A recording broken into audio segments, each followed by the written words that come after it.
I have a few questions for you today. The first one is, what are you trying to prove? Then, who are you trying to impress? For a lot of us, we spend most of our lives with a sort of chip on our shoulder. We go through life either consciously or subconsciously with something to prove. Today on the podcast, I want to dive into this urge we have to prove ourselves.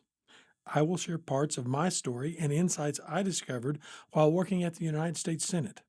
Stay with me, and you will learn how the greatest freedom in life comes from having nothing to prove.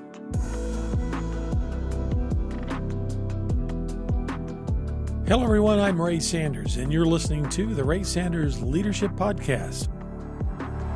Welcome back to the Ray Sanders Leadership Podcast. It means a lot to me that we could spend some time together.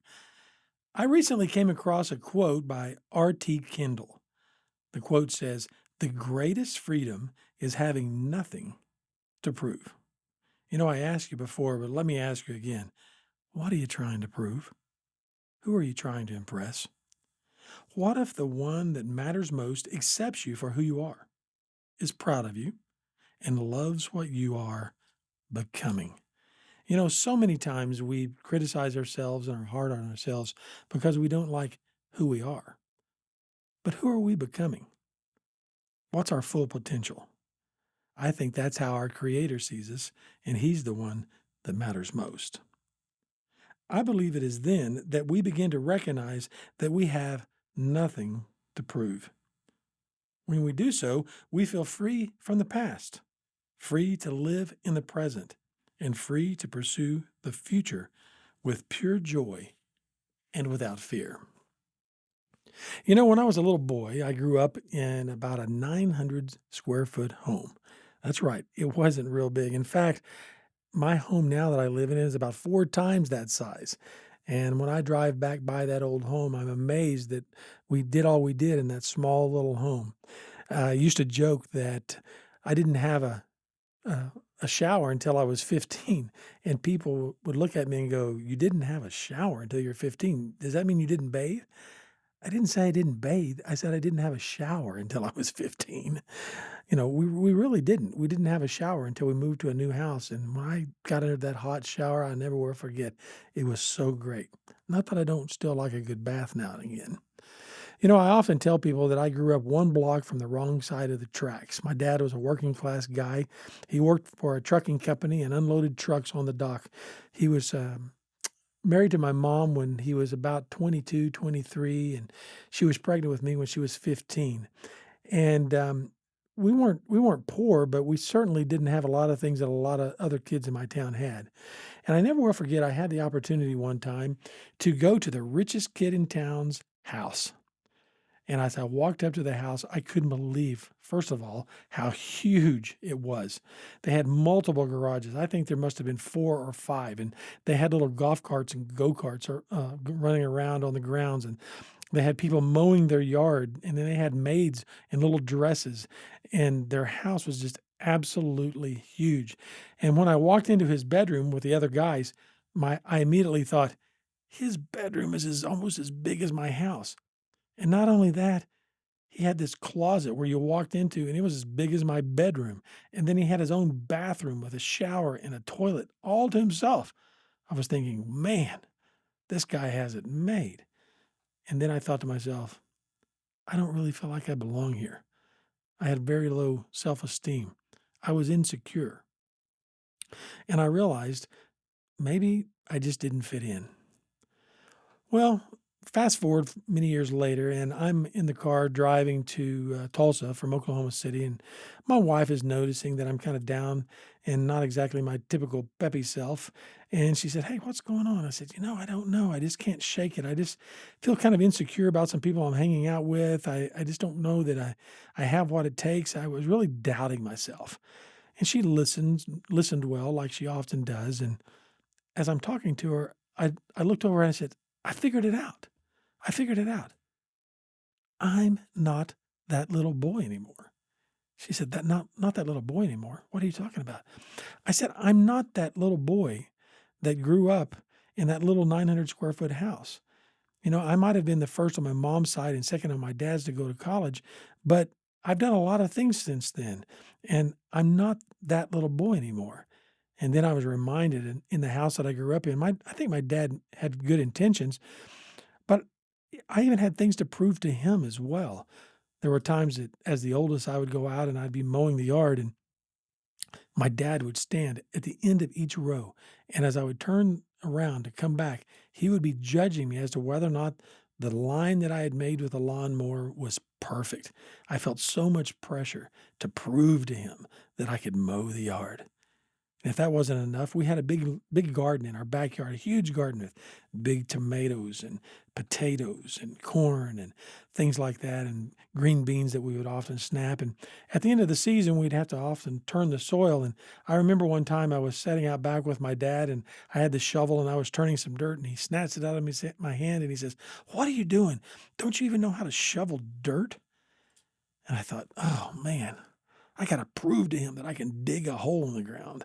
He took the shovel off the ground and gave it to my brother and said, "Here, show him how to dig." It may not seem that much of a deal to you, but for me, it was my little brother, and I was embarrassed. I thought I'm going to prove him wrong. And there were times that we would go out back and we would play basketball, and I was okay. I wasn't great. My little brother was much more athletic than me, much faster. He would hit all the shots. My dad would be proud of him, and I remember him saying to me one day, "Ray, you probably ought to figure out something else. I don't think you're going to be able to play basketball." And it really hurt me because I knew he had played basketball when he was in high school, and I wanted to be like my dad. And I just didn't have the aptitude. What do you think I did? I was going to prove him wrong. And yeah, I tried out for the football team. I didn't like it. I probably should have because I was kind of a big kid in those days. And I played baseball, but I couldn't do that because I had to work in the summers. And so I continued to play basketball. And do you think I proved it to him? Absolutely not. He was right. I was terrible. But I lived with that for most of my life. I just wanted to prove him wrong, but I didn't.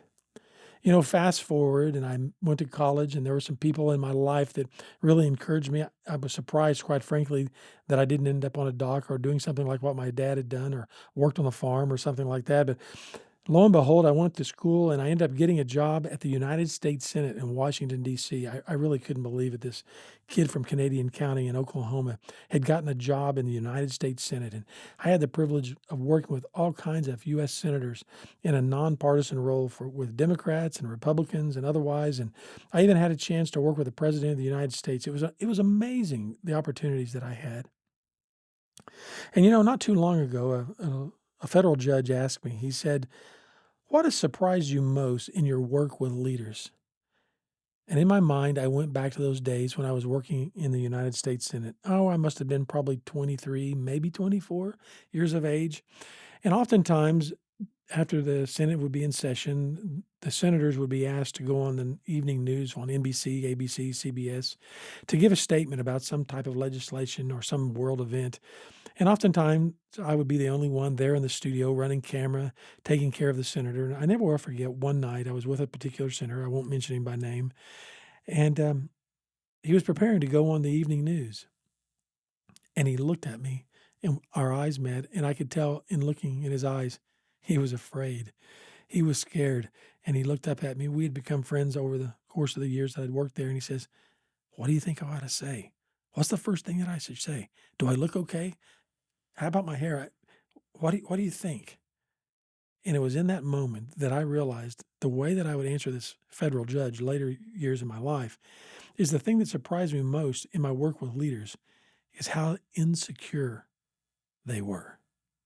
And you know what? He was nervous. He was scared and he was insecure. He was out to prove something to everyone that he was a United States Senator, one of the most powerful men in the world. Dare they know about his insecurities? The truth is, we are all insecure. So why do we try to prove that we are? We want to try to prove that we're strong. We want to try to prove that we're confident. We want to try to prove that we're capable. And it shows up in all kinds of ways. It shows up at our work. It shows up at our home and in our relationships. We're out to prove something. So let's talk about you for a minute. Let's say you're walking into a room, or you're attending a party or a family gathering. What are you thinking before you walk through the door? Are you a little self conscious?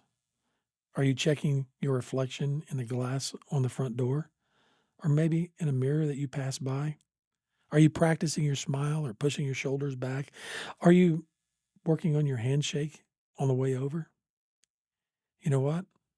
This tells me that you have something to prove. You know, you're probably like me. You're frozen in time.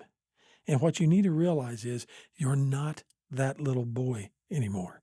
You're not that little girl anymore. Let me encourage you, do not resume the role.